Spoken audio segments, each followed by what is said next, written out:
Hey guys, welcome back to the channel. Today we're watching episode 6 of Stranger Things. The last episode, we were in the attic at Victor Creel's house. Or Vecna's house. I don't really know whose house it was first.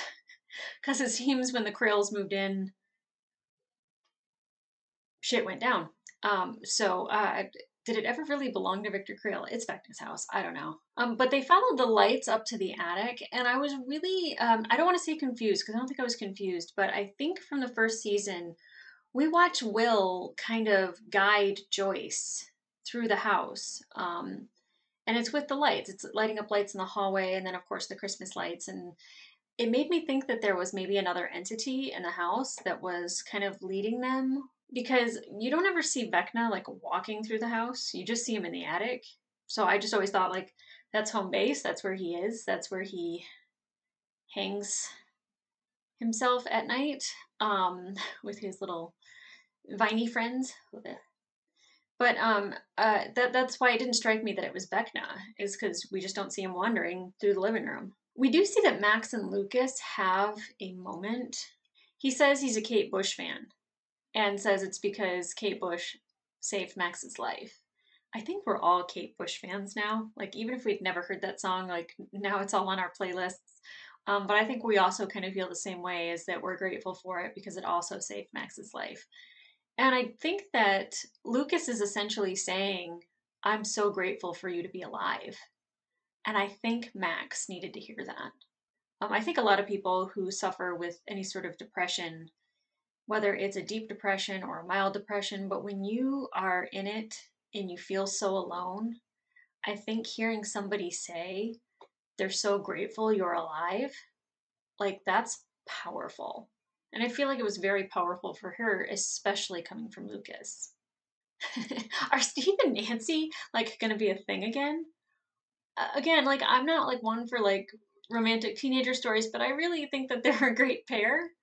And I think Robin thinks so too, and she's like trying to be a wingman, but like I don't think she understands how to be I guess a wing woman. Uh, a wing person is like she's roasting Steve.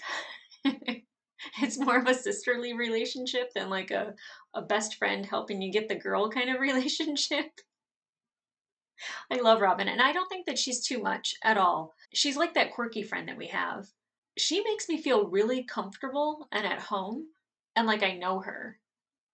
I really enjoy Robin.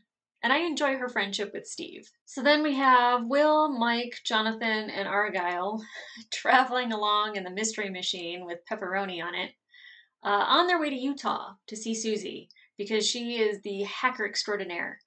I'm really curious about not only the interaction with Susie, because she seems sweet and nice with Dustin, but like I feel like the whole group of guys that are coming to visit her are a little odd themselves, especially Argyle. I'm so interested to see what an interaction between Susie and Argyle even looks like. And they're gonna have her try to use the code to call a computer or figure out where Elle is. Now, here's the thing, I looked this up. Ruth, Nevada, and Salt Lake City is like a 3.5 hour drive away from each other. They're not that far. So Elle stays with Dr. Brenner at the lab. I hate him. He's a manipulator. That whole papa daughter dynamic is incredibly uncomfortable, and I don't think he actually cares about her, but he cares about his weapon. And we see Owen like even mention to Elle that, like, this place was, to house missiles, and now we're housing something even more powerful, and it's her. Like, she's compared to a missile, so she is seen as a weapon. And when all is said and done, like, will the weapon end up being destroyed, or will it be left alone? I think we can kind of all come to the conclusion of how that's going to end. So either I hope she loses her powers for good, or she's never used as a weapon again. I am creating a narrative in my head, and it's making me emotional. Because there's no happily ever after for that, is there? Oh, she's just a baby. She's not real. She's not real. She's not real. She's not real. And Joyce and Murray crashed a plane. After Murray put on kind of an amazing karate clinic in the most dramatic fashion. So I would say that like that storyline feels like it's dragging to me, and I know it has to fit into every episode, so we're not getting like, a save hop in the middle of the season kind of thing. It just feels like it's really dragging, but I am grateful for the fact that we have Murray and that he's delivering these comedic moments because especially after episode 4, the need for levity was high, and especially because some of the tones that we deal with, like especially every single time Vecna kills someone, it is so dark and daunting. And every time we see Vecna, like he's terrifying and dark and daunting. So just having Murray be Murray is kind of a relief. And Eddie, oh my God, Eddie, look, I know he's everyone's brand new like favorite character and he's mine too, and like he needs to be protected at all costs, and like there's something about his face, like in his eyes, that screams hug me, and I just want to hug him. I just want to give him like a hug and tell him it's going to be okay. He's terrified not only of Jason, but then, he's now witnessed two people die in this manner. Like he watches Patrick get Vecnud, just as he did Chrissy. And I was hoping that Jason seeing it, it would kind of be like, oh, because he doesn't believe in the supernatural stuff, but he would like look up and just be like, there's no way Eddie did it. But then I'm thinking like Eddie's right there in the presence of another person dying like this. So I think it's going to be quite a task to either convince Jason that it wasn't him, or Jason's going to be a believer straight off and just be like, what the hell? And I don't know where this episode takes us. I will say that I have seen thumbnails of other reactors, and this episode always features Steve. So I'm guessing it's a Steve episode. I'm okay with Steve. I love Steve. If anything happens to Steve, I was gonna say burn the house down. I'm not gonna do that. I will cry.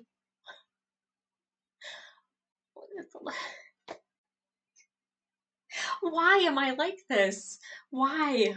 I love it about me, but man, I hate it about me. I don't know why I get emotional. Anyway, stop it.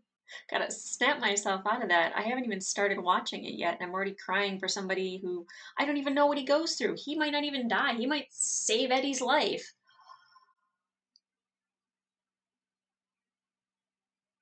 Anyway, I can't. If I start creating a narrative and then it doesn't happen, I'll either be bummed or I, let's let's get into it before I lose my freaking mind.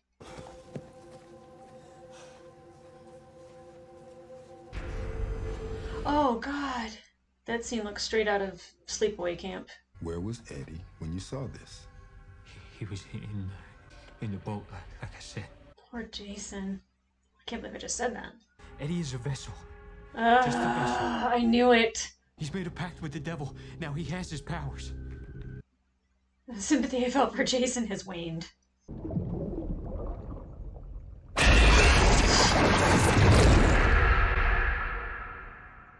The fuck? I'll tell you, the actor that plays Jason does a really good job. But like I thought for sure, I was like, there's no way he's gonna believe Eddie's innocent. And he's like, I don't believe in any of that supernatural bullshit. And here he is believing in it anyway. It didn't take very long for me to just be like, oh, yeah, no, Jason's who I thought he was. The dive. And we're dealing with water. Great. I'm really tired of Hop getting the crap beat out of him time and time again.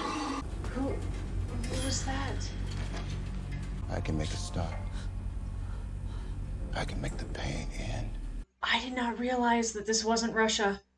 What a parallel. Where's the girl? I don't know. Seriously? We're just as bad as the Russians, aren't we? You know what happens when someone has a stroke? It scrambles the signals in the brain to the point where the mind can forget how to do things. When you were attacked last year, I believe that your signals were scrambled in much the same way. Interesting. Your abilities are still in here. Stop You touching just her. need to remember. I don't like it. Everything that took place in my lab was captured on videotape. Oh boy. What about what happened at Hawkins? You buried these memories long ago. You have demons, Eleven. You have demons in your past. Yes. That is why we must proceed carefully. Maybe he's trying to have her remember a different memory, not what happened with all those children. I just can't stand to see those doe eyes of Eddie's break again. I really, really can't. See, that's what I told you. He needs a hug. Eddie, holy shit, are you okay? Nah, man, pretty goddamn far from okay. Where are you? Skull Rock. Do you know it? Yeah, that's near Cornwallis and Garrett, yeah. See, I just want to hug Eddie. Hey, is Susie here?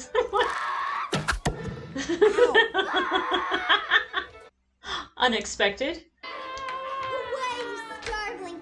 You elf-skin! Ow! Ow! Beautiful performance! Can you not see that we are filming? Okay. This is not the interaction I expected. Oh. Oh. Argyle, get it. You see her, you make sure to give that selfish little four-eyed shit a nice little shove for me. This is not the household I expected. Oh my god. I will shove her for you. I like her. I like her a lot. I will do anything for you. Oh. Who the heck are you? We're Dustin's friends. Yeah, we really need your help. This is going to be interesting. Oh, he survived. Yuri will help you for a right price. Half the reward. 20,000. 30,000. 22. 25. All right. Looks like we got ourselves a moron! Joke's on you this time, Yuri. You are not killer. The thing is, we don't need to kill you. We can just leave you here. I saw tracks. Tracks. In the woods, Yuri. Bears. My warehouse is there. Supplies, guns, truck.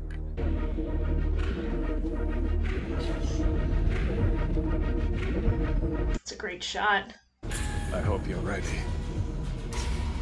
Ready more than you'll ever know. Ну чего вы ждете? Вперед! Вперед, давай! They were ready. I actually kind of admire that. They were ready. Oh.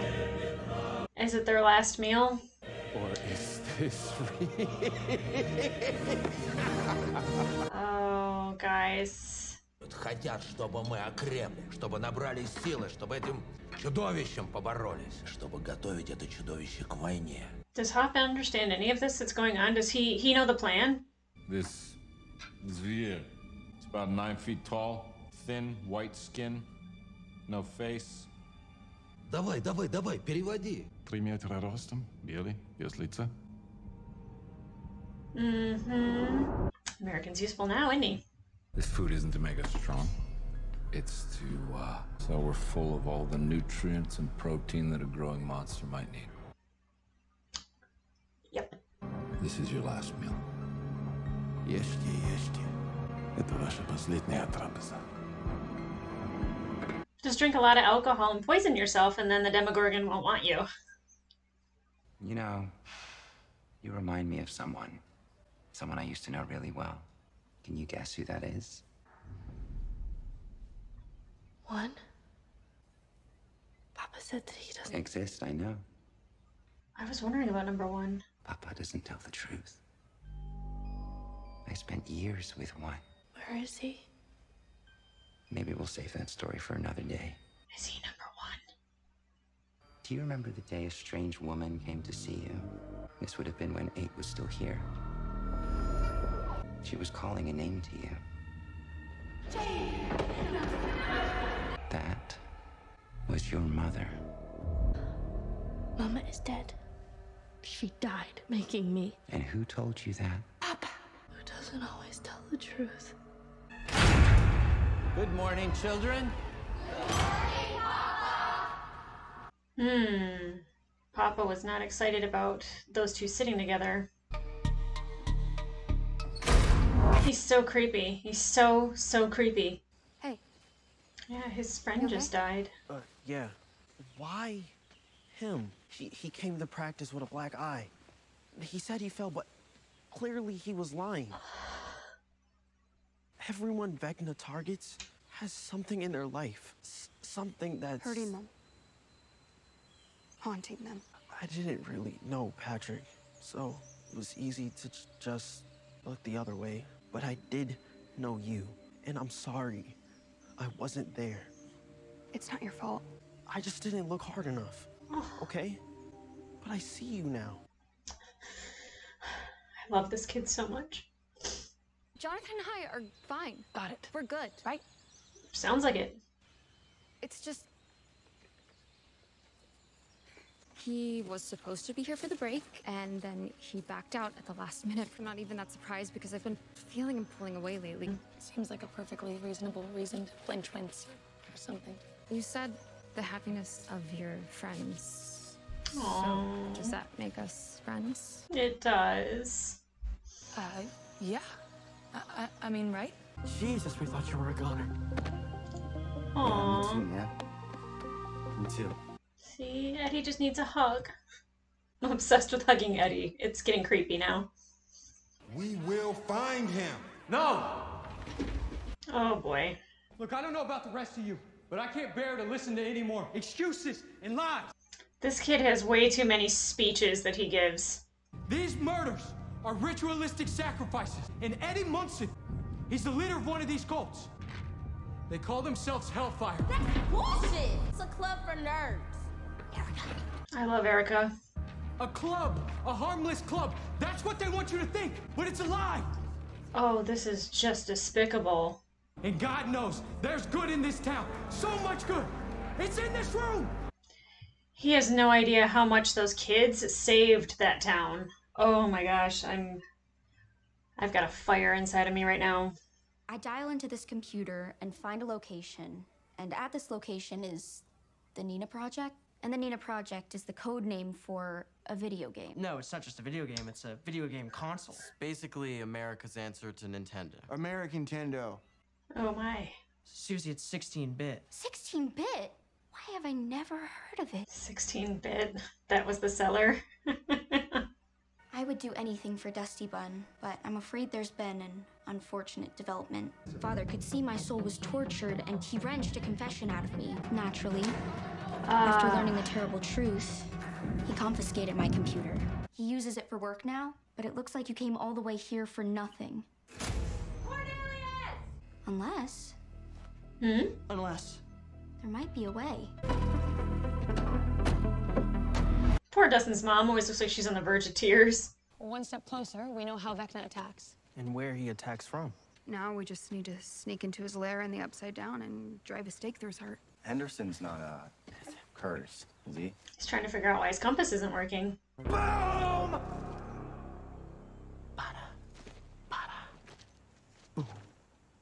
Okay. Lucas, do you remember what can affect a compass? An electromagnetic field. Yep. In the presence of a stronger electromagnetic field, the needle will deflect towards that power. There's a gate. Oh. Somehow, there's another gate. Way less powerful. Snack size gate. Snack size. Something is causing this disturbance, and the last time we've seen anything like it, it was a gate. What say you, Eddie the Banished? I say you're asking me to follow you into Mordor. I think it's a really bad idea. But, the Shire is burning. I love Eddie. So Mordor it is. I need a coffee mug that says, so Mordor it is. If you allow anger or emotion to invade your thoughts, you will fail. I promise. Oof. Begin.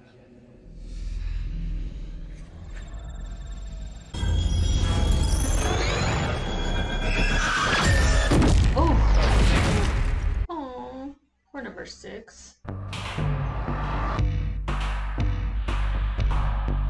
I love love the way they cut this. Again,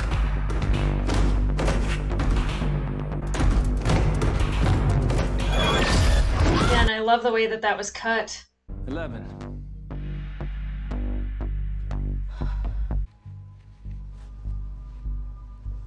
Good luck. He had found his strength in a memory from his past, something that made him sad. Please don't tell me she hurts him, though.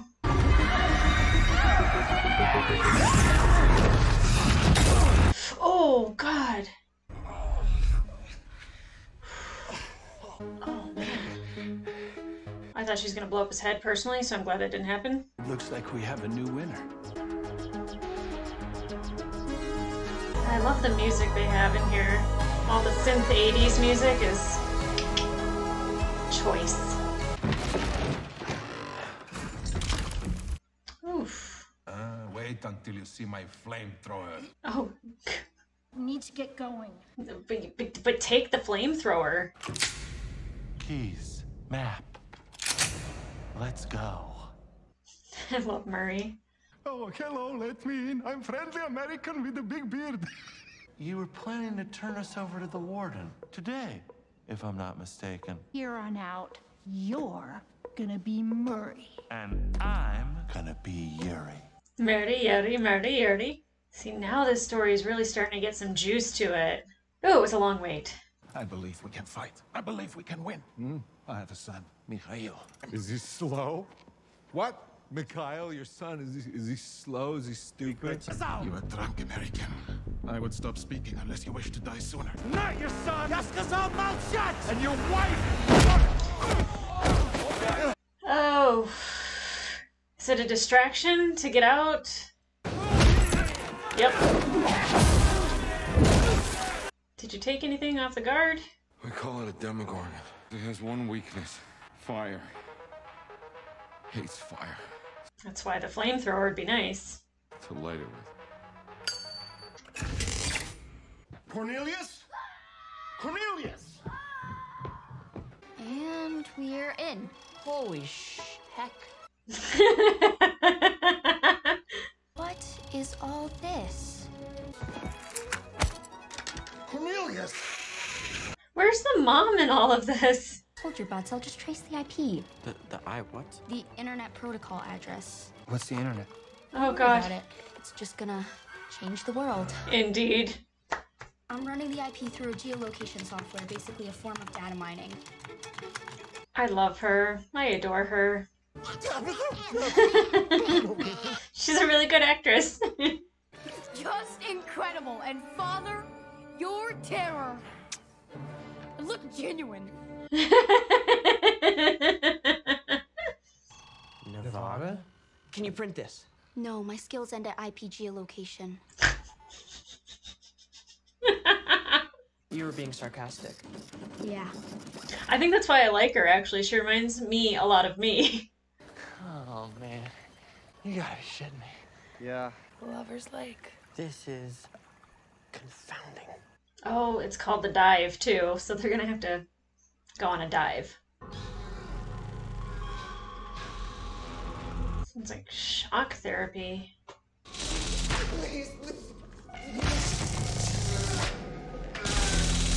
Is it the orderly with hair? The creepy orderly? Yep. He's number one. He's definitely formerly number one. I hope I'm not wrong about that, because I'm very confident right now. You shouldn't be wandering the halls. Oh boy. I was holding back. I don't think so. Jeez. Mental ass kickings are something. How'd that feel? Did you like that?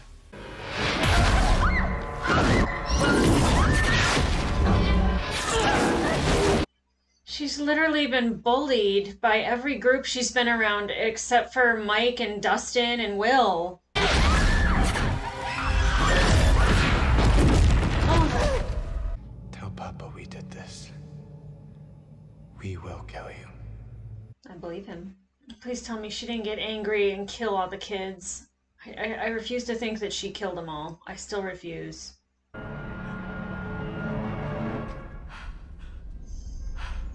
Oh my.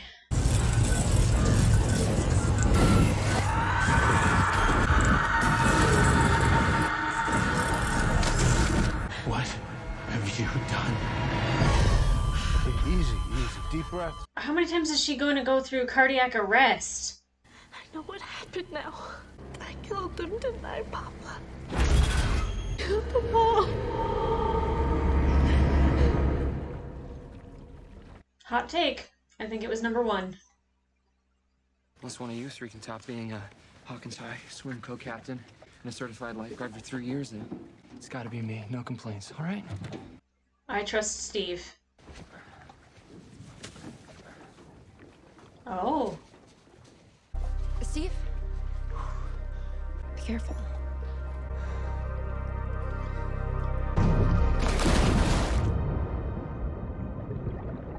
I mean, I can't hold my breath for more than 30 seconds. I don't know how he's gonna find a gate, but he's swim co-captain for a reason. Yep. Oh, these kids always heading towards the red light. Gives me anxiety. Where are we at, Wheeler? Closing in on a minute? Okay. Shit, down.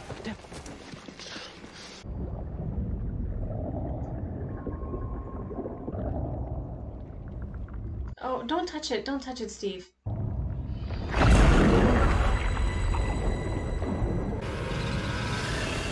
Oh, yeah.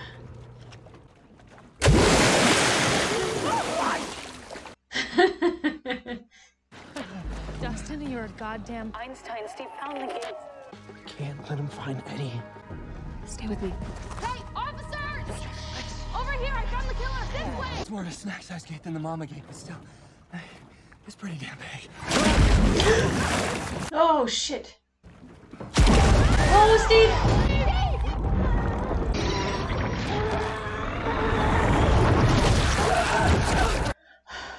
I don't think Steve's ever been in the Upside Down, has he?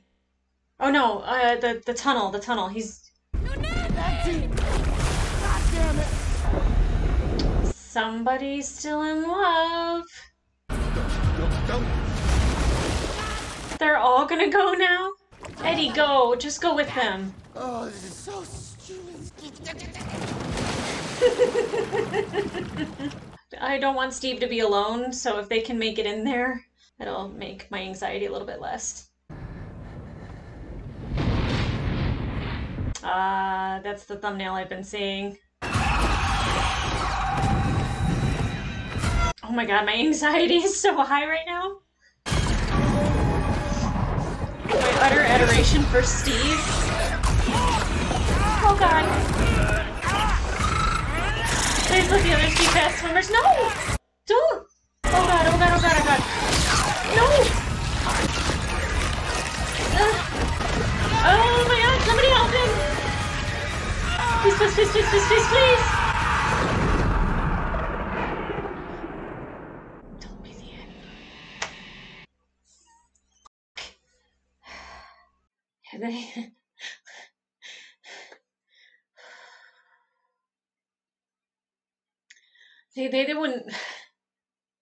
They wouldn't let anything happen to Steve, right? Also, I think when they have Jamie, whatever Campbell's name up there, and they say friendly, orderly, I'm not buying that. I'm not buying it whatsoever. I always have to look to see if there's after credits, because Marvel has damaged me. Marvel's conditioned me and damaged me, but...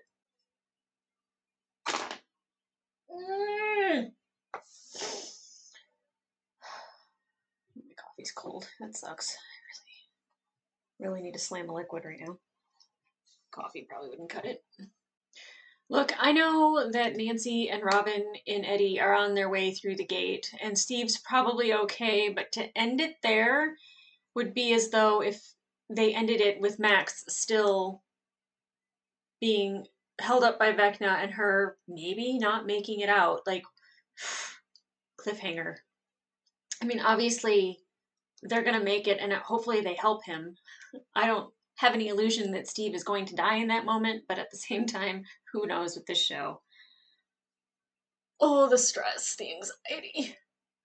It's so funny how much I disliked Steve at the beginning of season 1, and then just by the end of season 1, I was total fan of Steve Harrington, and like, they can't hurt him. They can't hurt him. They can't hurt him. They can. They're going to, but like, they can't kill him. Please don't kill him.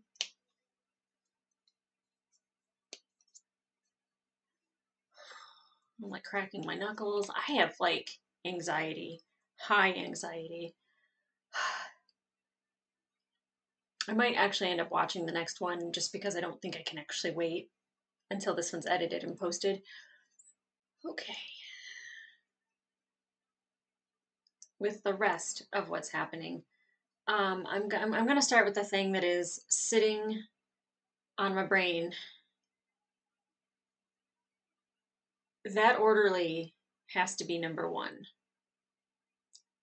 And that orderly is probably the one that killed all the kids.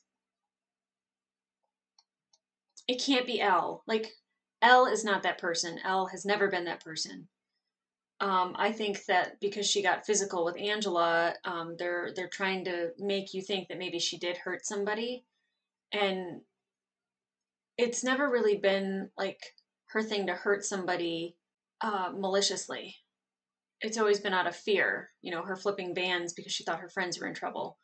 And it seems like all the groups that she's been around, whether it's the groups at the new school or the group of kids at Hawkins' lab, that she gets bullied a lot. Like, it makes sense why she feels so safe with Mike and Dustin and Lucas and Max and Will. And I'm so happy that she has that group that she trusted and that she became close to.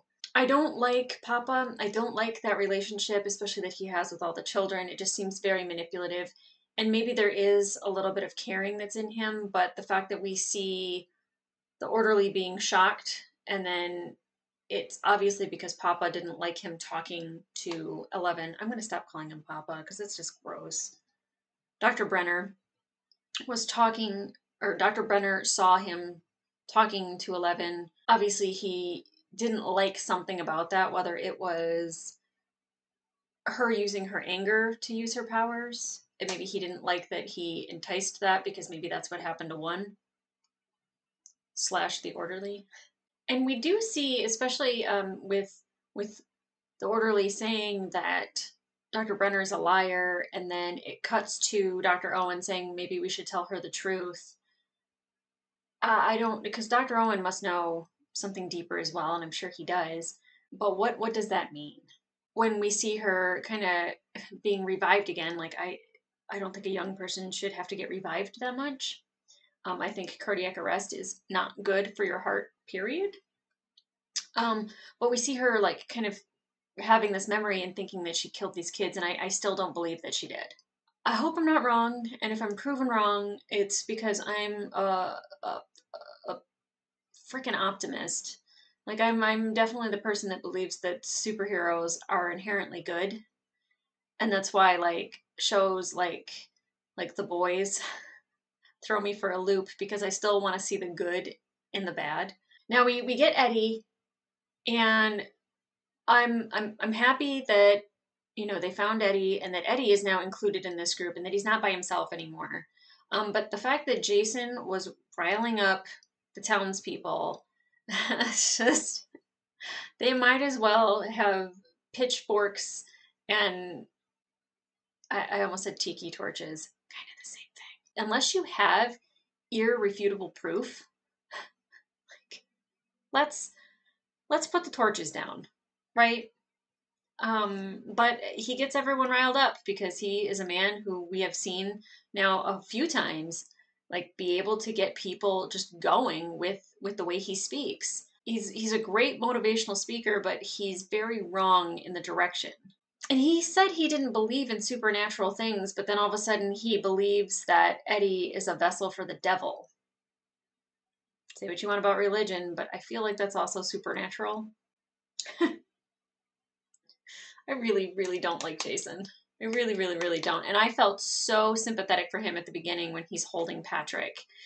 And it was very odd because that whole imagery looked like Sleepaway Camp, which I'd mentioned in another reaction. I think it was, maybe it was chapter 2 where I talked about Sleepaway Camp, and the main character's name is Angela, and like she's being the bully to Elle, and I didn't like that, and I also didn't like Sleepaway Camp because of that whole factor of the name Angela, and my name's Angela.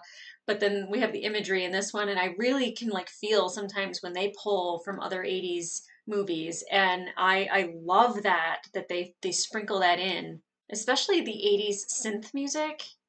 It like, and like sometimes, I mean, my alarm clock is the Stranger Things opening sequence, the opening title music. So it's just like that jives with me.